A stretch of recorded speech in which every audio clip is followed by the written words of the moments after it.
दक्षिण कोरिया की राजधानी सियोल के डाउनटाउन से होकर बहने वाली चियोंगचियोन नदी कभी बेहद प्रदूषित हुआ करती थी, जैसा कि आज के दौर में हैदराबाद की मूसी नदी का हाल है। चियोंगचियोन नदी की हालत ऐसी ही थी कि इसे एक एक्सप्रेसवे का निर्माण करके नदी का कुल 13.7 किलोमीटर हिस्सा पूरी तरह से ढक दिया गया था।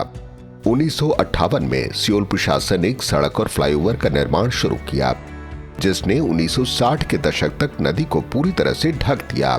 चियोंगे हाईवे क्षेत्र बाद में दक्षिण कोरिया के सबसे बड़े वाणिज्यिक केंद्र के तौर पर विकसित हुए, जिसमें 6000 से अधिक इमारतें और 1 लाख से अधिक व्यवसाय थे। वहीं मूसी नदी की बात करें तो यहाँ भी अतिक्रमण और प्रदूषण ने लोगों का जीना मुहाल कर रखा है। तो क्या चियोंगचियोन नदी की तर्ज पर मूसी नदी को भी पाट दिया जाए? चलिए चियोंगचियोन नदी की कहानी को समझते हुए मूसी नदी के बारे में कुछ बेहतर सोच विकसित करते हैं। साल 2002 में सियोल प्रशासन ने तमाम आर्थिक चुनौतियों के बावजूद चियोंगचियोन धारा को बहाल करने का फैसला किया। जैसा कि तेलंगाना के मुख्यमंत्री रेवंत रेड्डी जी की हालिया सोच मूसी को लेकर है। रेवंत रेड्डी जी की तरह सियोल प्रशासन के साहसिक निर्णय का बेहतर नतीजा सामने आया।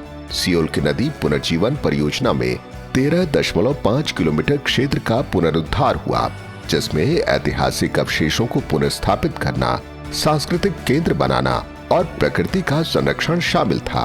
हैदराबाद में मूसी नदी का जिस तरह सियासत से प्रेरित विरोध चल रहा है, कुछ ऐसा ही सियोल में भी परियोजना को अपने शुरुआती दौर में तमाम चुनौतियों का सामना करना पड़ा था, लेकिन उसके बाद से चियोंगचियोन मनोरंजन, पर्यटन, फिल्म शूटिंग और पैदल यात्रियों के लिए बेहद लोकप्रिय स्थान बन गया, जैसा कि आप देख सकते हैं।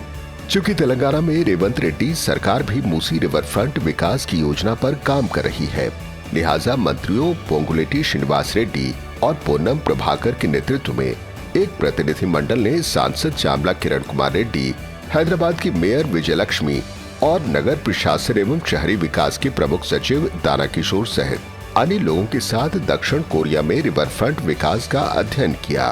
दिलचस्प बात यह है कि चियोंगचियोन और मूसी रिवर फ्रंट विकास के सामने आने वाली चुनौतियां काफी हद तक एक जैसी हैं।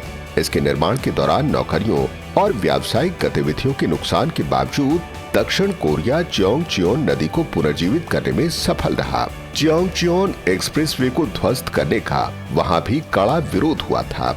तेलंगाना से गई टीम ने देखा कि नदी के पुनरुद्धार के बाद प्रदूषण के स्तर में गिरावट आई। धारा के किनारे छोटे व्यवसाय चलाने वाले दुकानदारों और सड़क विक्रेताओं ने शुरू में इस परियोजना का विरोध किया था, लेकिन परियोजना के पूरा होने के बाद अब वे खुश हैं और उनकी आर्थिक उन्नति भी हुई है। कुछ ऐसा ही सपना तेलंगाना के लोकप्रिय मुख्यमंत्री रेवंत रेड्डी जी ने देखा है। उनका मकसद शहर के सौंदर्यीकरण तक सीमित नहीं, बल्कि मूसी पुनरुद्धार के बाद हैदराबाद में आर्थिक, सामाजिक और सांस्कृतिक उन्नति के द्वार भी खुलेंगे।